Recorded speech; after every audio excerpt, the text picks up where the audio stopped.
E aí galera, beleza? Bem-vindos à nossa segunda aula sobre o mol e a estequiometria, sobre o cálculo estequiométrico, beleza? Gente, nós vamos dar sequência aqui na nossa aula, nas nossas ideias sobre como fazer o tal do cálculo estequiométrico, mas se você não assistiu a primeira aula, eu sugiro fortemente que você o faça, tudo bem? Até dá um pause aqui, eu estou deixando no card aqui em cima e na descrição do vídeo o link para a aula 1 dessa série que a gente está fazendo. Eu acho que vale muito a pena e para você pegar o embalo, entender bem o conceito e depois você volta aqui, beleza? Vamos dar uma olhadinha então como é que funciona? Hoje nós vamos falar sobre aquela história de reagente excessivo, ilimitante, pureza, rendimento, tá bom?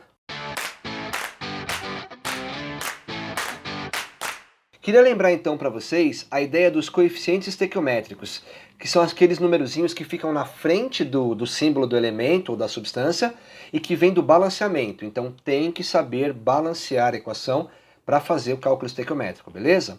Então, por exemplo, ainda de uma maneira simplista, você tem duas fatias de pão, uma de presunto, peito de peru, o que você quiser, uma de queijo. Com isso você faz um sanduíche, beleza? Você entende, você percebe que se você quiser fazer 2 sanduíches, o dobro de sanduíches, você vai precisar do dobro de ingredientes. Então, dobrou uma quantidade, dobrou aqui o coeficiente, você dobra todas as outras. 4 fatias de pão, 2 presunto e 2 queijo. A ideia com química é mais ou menos a mesma. A gente explicou isso no primeiro vídeo, dá uma olhada lá, beleza? Lembrando, o link está lá na descrição e no card aqui em cima. Qual é a ideia de reagente excessivo e reagente limitante? Tá bom? Digamos então que você quer fazer o seu sanduíche. Só que você tem 3 pães, deu um número ímpar de pão lá no pacote, tudo bem, sobrou, e você tem 3 pães. Se a gente entender, aceitar, vamos estipular que se faz sanduíches com 2 pães, 1 presunto e 1 queijo, o pão que está a mais é o que a gente chama de reagente excessivo, percebe? Ele é o reagente, ele vai dar origem a alguma coisa, ao seu sanduíche. Então você terá como produto o seu sanduíche pronto, esse é o seu produto, mais a fatia de pão que sobrou. Você percebe? Então é o seguinte, o que eu quero que você entenda com essa analogia é que o reagente excessivo não faz parte do produto, ele continua intacto ao final da reação. Ele aparece ao lado do produto, mas ele não é o produto, ele não entra, ele não participa da reação. Beleza? Agora, o que é a ideia de reagente limitante? Bom, reagente excessivo, o nome é bem sugestivo, é aquele que está a mais do que você precisa. O que é reagente limitante? Gente, é o contrário, é aquele que está faltando, tudo bem? E justamente, presta atenção, é isso que eu acho interessante você entender a partir do português. E justamente porque ele está faltando, ele impõe limites à reação. Quando o tal do reagente limitante acabar, a reação inteira acabou. Acabou a graça, acabou a festa. Deixa eu te mostrar. Veja, você tem 4 pães, material para 2 sanduíches. Cada sanduíche leva 2 pães. Você tem 2 fatias de presunto, material para 2 pães. Mas só tem uma de queijo. O que acontece? Lembrando, vamos aceitar que sanduíche é 2 pães, um presunto e um queijo, tudo bem? Não importa se tem material para pão para 2 sanduíches. Não importa se tem presunto para 2 sanduíches. O fato de você só ter queijo para um sanduíche impõe limites à sua fome, você vai me desculpar, beleza? Você só vai poder fazer um sanduíche, tudo bem? Isso mostra, então, que os outros ingredientes do seu sanduíche estão em excesso, tudo bem? Porque eles não serão utilizados, eles não vão entrar na reação. Os 2 pães a mais e a fatia de presunto a mais não vão virar sanduíche, é isso que eu quero que você entenda. O que é importante nisso, voltando para a química? Sempre que tiver um reagente excessivo, vai ter um limitante. Sempre que tiver alguém a mais, tem alguém a menos, e vice-versa, isso é importante, beleza? Vamos ver na química como é que funciona? Se liga, já deu fome essa conversa? Vamos lá. Então esse exercício pede para a gente determinar o número de mols de Cl2 formado a partir de 1,5 grama de HCl e 0,32 gramas de O2. Deixa eu te explicar uma coisa. Por que às vezes a gente se preocupa com isso e às vezes não? Se você assistiu a aula 1 dessa série, você observou que eu fiz os cálculos e não me preocupei se tinha alguém sobrando ou faltando, certo? Por que agora estou preocupado com isso? Como é que eu vou saber se tenho que me preocupar com isso? A dica é a seguinte, normalmente, quando ele dá a massa de todos os reagentes envolvidos, no caso 2 reagentes, provavelmente um deles está em excesso e, por consequência, um deles é o limitante. A dica é essa. Se ele fornecer a massa, o volume, o número de mols, as quantidades de todos os reagentes do processo, provavelmente um deles está em excesso, tudo bem? E o que é importante, tá bom? Não se faz o cálculo com o reagente excessivo, você sempre faz com o limitante, tá bom? Já que ele impõe limites à reação, só pode contar com ele.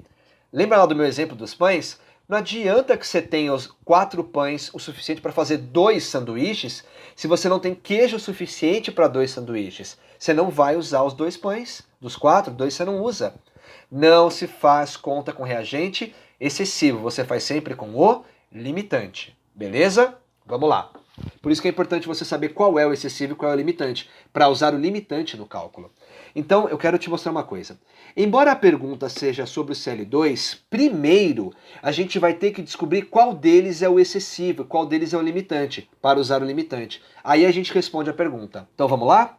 Bom, a proporção entre o HCl e o O2 é de 4:1. Estou pensando no HCl e no O2 porque eles são meus reagentes. O que me deram sobre eles foi a massa. Então eu vou transformar a minha proporção de 4:1. Lembra da outra aula? A proporção é sempre em mol, mas eu vou transformá-la em massa, porque dessa vez o que eu tenho é massa. Gente, desculpa, eu não escrevi a massa do hidrogênio. A massa do hidrogênio é 1, tá? 1 grama por mol. Você entende então que a massa de 1 HCl é 36,5? 35,5 do cloro mais 1 do hidrogênio, beleza? Então dessa forma, eu tenho que cada HCl pesa 36,5. Como eu tenho 4 HCl, e a primeira linha ela vem dos dados, eu vou escrever aqui não 4, mas eu vou escrever a massa equivalente a 4 HCl. Como cada HCl é 36,5 vezes 4, 146, beleza? Da mesma forma, aqui na primeira linha do O2, embaixo do O2, eu não vou escrever 1 mol de O2, embora seja 1 mol. Eu vou escrever a massa de 1 mol, tudo bem? E se cada oxigênio é 16 e eu tenho um O2, eu tenho o dobro de 16, 32, tá bom? Vamos lá, o que você vai fazer agora? Lembra, macaco embaixo de macaco, banana embaixo de banana. Você vai escolher a massa de um deles e vai jogar, tudo bem? A massa que te deram de um deles você vai jogar. Você percebe que quando você jogar a massa de um deles, você vai descobrir quanto deveria ter do outro para reagir com aquela massa? E assim você vai comparar com o que te deram e ver se o que te deram está a mais ou a menos do que precisa. Beleza? Vem comigo. Então, eu vou escolher colocar o 0,32, porque eu estou vendo que está fácil essa conta. Que 0,32 é um número parecido com 32, facilita a minha conta. Se liga. Você poderia muito bem ter escolhido colocar a massa no HCl, 1,5, beleza? É só uma dica, tá bom? Pode escolher esse que dá na mesma. Vamos lá. Escolhendo colocar a massa do O2, 0,32, eu vou descobrir que a massa que eu deveria ter de HCl é 1,46. Gente, para reagir com 0,32 gramas de O2, eu deveria ter 1,46 gramas de HCl. Mas eu não tenho 1,46, me deram 1,5. Você percebe que se eu tenho 1,5, mas deveria ter 1,46 de HCl, desculpa, quer dizer que o meu HCl está em excesso. Por mera consequência, portanto, o O2 é um reagente limitante. É com ele que eu vou fazer o cálculo. Ah, e se eu tivesse escolhido colocar 1,5 grama do HCl? Pô, você descobriria quanto você deveria ter de O2. Repara, a gente tem que chegar na mesma conclusão. Então vamos lá? Então, 146 gramas de HCl estão para 32 de O2. Pois se eu não tivesse 146, se eu tivesse 1,5, então eu deveria ter 0,33 gramas de O2. Eu deveria ter isso, mas tenho isso. Você percebe que eu tenho menos do que eu deveria ter? Então não é excesso, é limitante. Você deveria ter R$ 33 para comprar uma camiseta, mas você tem R$ 32. Está sobrando ou faltando dinheiro? Está faltando, você vai conseguir comprar a camiseta? Não. Então a sua grana impôs limites ao seu desejo de comprar a camiseta. É um fator limitante, a ideia é essa. Bom, se o O2 é o limitante, por consequência o HCl é o excessivo. Você percebeu que eu cheguei na mesma conclusão, não importa qual deles eu escolhi, de novo, quando você for fazer o cálculo, escolhe um deles e joga. Ao jogar um, você descobre o outro, e tanto faz qual você escolhe. De novo, por que eu escolhi o 0,32? Porque eu percebi, deixa eu limpar a tela, porque eu percebi, gente, que 0,32 é 1/100º de 32, é uma maneira de enxergar as coisas. É dividido por 100. Então aqui também é dividido por 100. Então 146 dividido por 100 é 1,46. Que eu, professor Israel, acho mais fácil do que fazer 146 vezes 0,32 e dividir por 32. Mas cada um. Beleza? Vamos lá? Agora que você sabe qual é o reagente limitante, você vai utilizar esse cara e aí agora você responde a pergunta. Você percebeu que rolê a gente deu e ainda nem respondemos? É assim. Quando tem reagente limitante excessivo, primeiro você descobre qual é, faz a conta com ele e aí você acha a resposta que realmente foi feita. Tá bom? Da pergunta que foi feita. Vamos lá? Agora eu vou usar o O2 e vou relacioná-lo com o Cl2. Da mesma maneira de sempre, beleza? Só que dessa vez minha relação é de massa para mol. Isso não tinha acontecido ainda, eu vou explicar um pouquinho, tá bom? A minha proporção entre O2 e Cl2 é de 1:2, proporção é sempre em mol. E desta vez, pela primeira vez, eu não vou precisar converter. Eu tenho que o Cl2 é 2 em mol e dessa vez o que eu quero é mol. Então eu só vou escrever novamente, aqui é 2. Aqui não é 1, porque eu não quero mol para o O2, eu quero massa. Então eu vou escrever a massa de 1 mol de O2, que é 32. Então 32 gramas está para 2 mol, assim como 0,32 gramas, olha a grama embaixo de grama, olha a unidade embaixo de unidade, tá? Banana embaixo de banana. Se o meu X está embaixo de mol, quer dizer que eu vou encontrar o número de mols de Cl2. Vai lá na pergunta. Determine o número de mols de Cl2, você percebe? Você cai direto na resposta. E com isso você encontra o número de mols de Cl2. Deixa eu ser bem honesto com vocês. Você pode usar o reagente excessivo, mas você não vai usar a quantidade que ele deu. Você vai ter que usar a quantidade que você deveria ter dele para reagir. Então eu coloquei aqui só a título de exemplo, como você faria o cálculo com o HCl. Pô, mas o HCl é excessivo, você falou que não usa. A gente não usa porque você não usa a quantidade que ele deu, tá bom? Se você for usar o HCl, você não pode usar 1,5, você vai ter que usar 1,46, que é a unidade, que é a quantidade que você deveria ter daquele cara, percebe? Dessa forma, então, gente, você chega no mesmo valor, porque você usou a quantidade que deveria ter. Qual é a ideia de pureza? Pessoal, você já escolheu feijão na sua vida? Já ajudou sua mãe a escolher feijão e tal para cozinhar?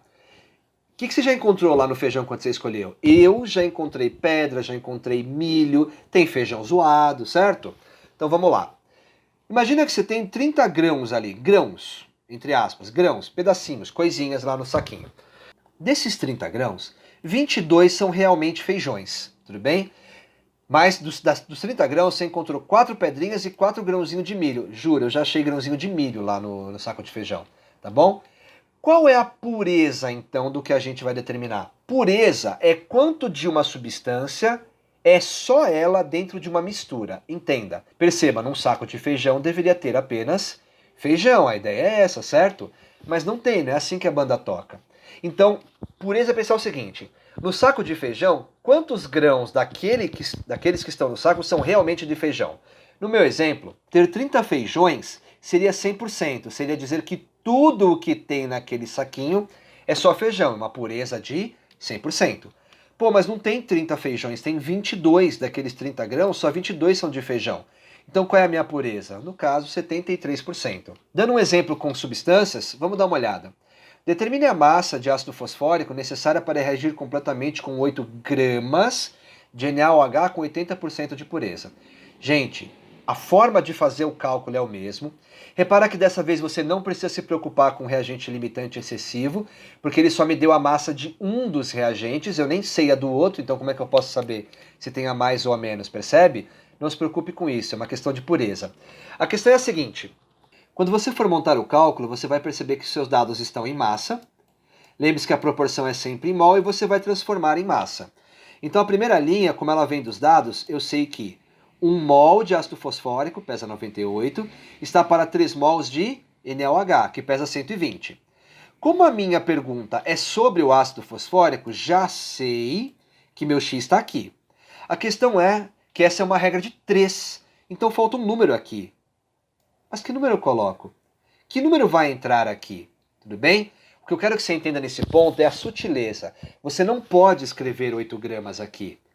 Porque dos 8 gramas que te deram para reagir, nem tudo isso é NaOH. Isso quer dizer que tem uma parte do seu reagente que não vai interagir com o ácido fosfórico, com H3PO4. É como pensar no meu exemplo do feijão. Não adianta jogar tudo na panela, aqueles 30 grãos jogar na panela. Nem tudo vai virar feijão cozido, porque nem tudo ali é feijão. Nem todos os 8 gramas de NaOH vão reagir, porque nem todos aqueles 8 gramas são de NaOH. A ideia é essa. Mas quanto é? 80% disso. Então eu quero que você entenda que o número que entra aqui não é 8, mas 80% de 8, beleza? Que a gente calcula, descobre rapidão que é 6,4. É esse 6,4 que entra aqui. Dessa forma, 6,4 gramas estarão para X. Quando eu fizer o meu cálculo, eu descubro que a massa de ácido fosfórico é de 5,23 gramas. Perceba, se você colocar 8 ali, vai dar um outro valor, certo? Tá errado. Claro, você pode colocar 8 no resultado e depois tirar 80% disso. Tudo bem? Também dá. Eu prefiro que você tire os 80% no começo, para você estar mais atento e não cair no erro de achar que o valor que você encontrou já é a resposta. Eu vou te dizer por quê, tá bom? Volta e meia, nas questões, por exemplo, de vestibular, num teste, num concurso público, vai ter uma alternativa cuja resposta é a que você iria obter se você colocasse 8 aqui. E provavelmente é a letra A. Você já cansado, de saco cheio e um pouco feliz por ter achado logo essa resposta, vai marcar aquela. Você percebe? Eu recomendo que você pegue essa pureza e aplique ali na primeira regra de 3 já o valor com 80%. É uma dica. Não está errado você usar o 8 e depois tirar 80%, mas a chance de errar eu acho que é maior. Fica a dica. Valeu? O que é rendimento, galera? Para fechar. Suponha que você tem num saquinho de pipoca de micro-ondas 500 grãos. Tudo bem? Vai lá, coloca no micro-ondas. Só que quando você vai pegar, você não tem mais o que fazer, você vai contar os grãos de pipoca ao invés de comer. Se liga, tá bom? Quem não tem o que fazer é dose, né? E dos 500 grãos, dos 500 milhos lá de pipoca, e tinha 500 mesmo, formaram 470 pipocas. Ou seja, nem tudo que era milho virou pipoca, certo? Você percebe então que eu posso dizer que o meu processo de fazer pipoca não teve um rendimento de 100%? Você entende que render 100% seria todos os milhos virarem pipoca? E assim como isso não acontece com pipoca, não acontece com reagentes, não acontece com reações químicas, tá? Dificilmente, se é que é possível, você vai obter 100% dos reagentes se transformando em produtos. Mas o quanto de produto você obtiver é chamado de rendimento, tal como a gente vai comparar o quanto de pipoca eu obtive com o quanto de pipoca eu deveria obter. Se liga o que é rendimento. Então todos os meus grãos, meus milhos, seriam 100%. Se eu tivesse obtido 570 pipoquinhas, desculpa. Errou! Se eu tivesse obtido 500 pipocas dos 500 grãos, eu teria um rendimento de 100%. Pô, mas eu não obtive 500, obtive 470. Então qual é o meu rendimento? Ah, é X. Você percebe que até aqui é verdade essa história de macaco embaixo de macaco, banana embaixo de banana? Eu não escrevi. Mas aqui são 500 grãos. Aqui são 470 grãos, grãozinhos de pipoca, beleza? Isso seria 100%. Então o que é X? X está em porcentagem.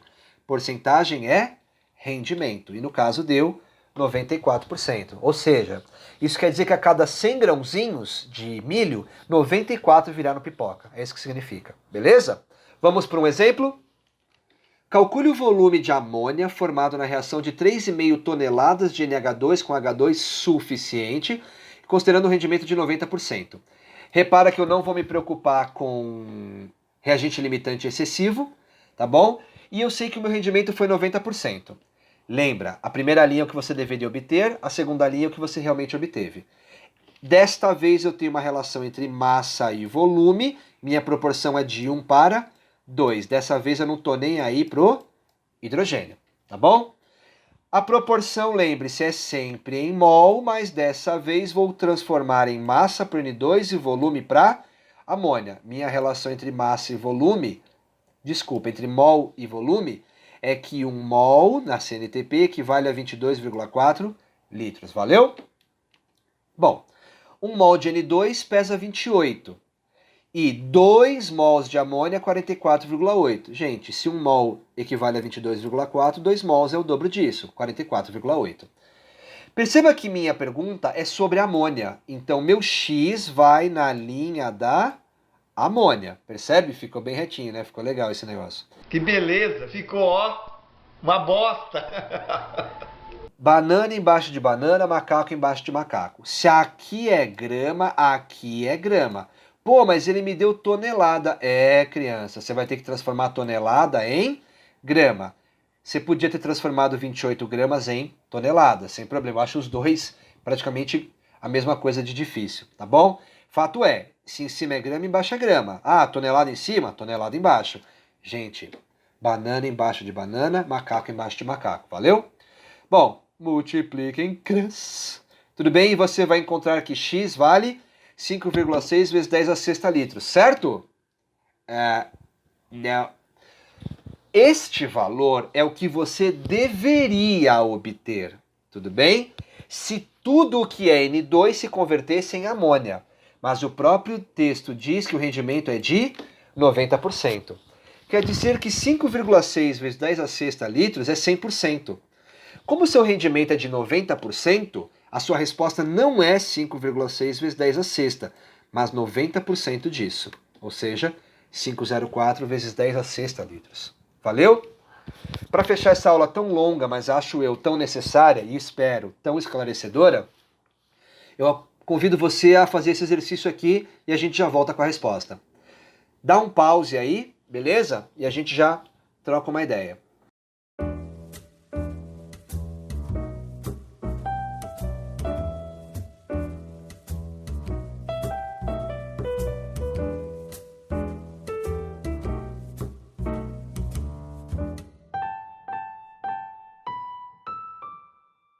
De volta, galera. Conseguiu ler direitinho, entender os exercícios, aí estão os dados. Se eu esquecer alguma coisa, desculpa. Você pode eventualmente procurar na tabela periódica, tá bom?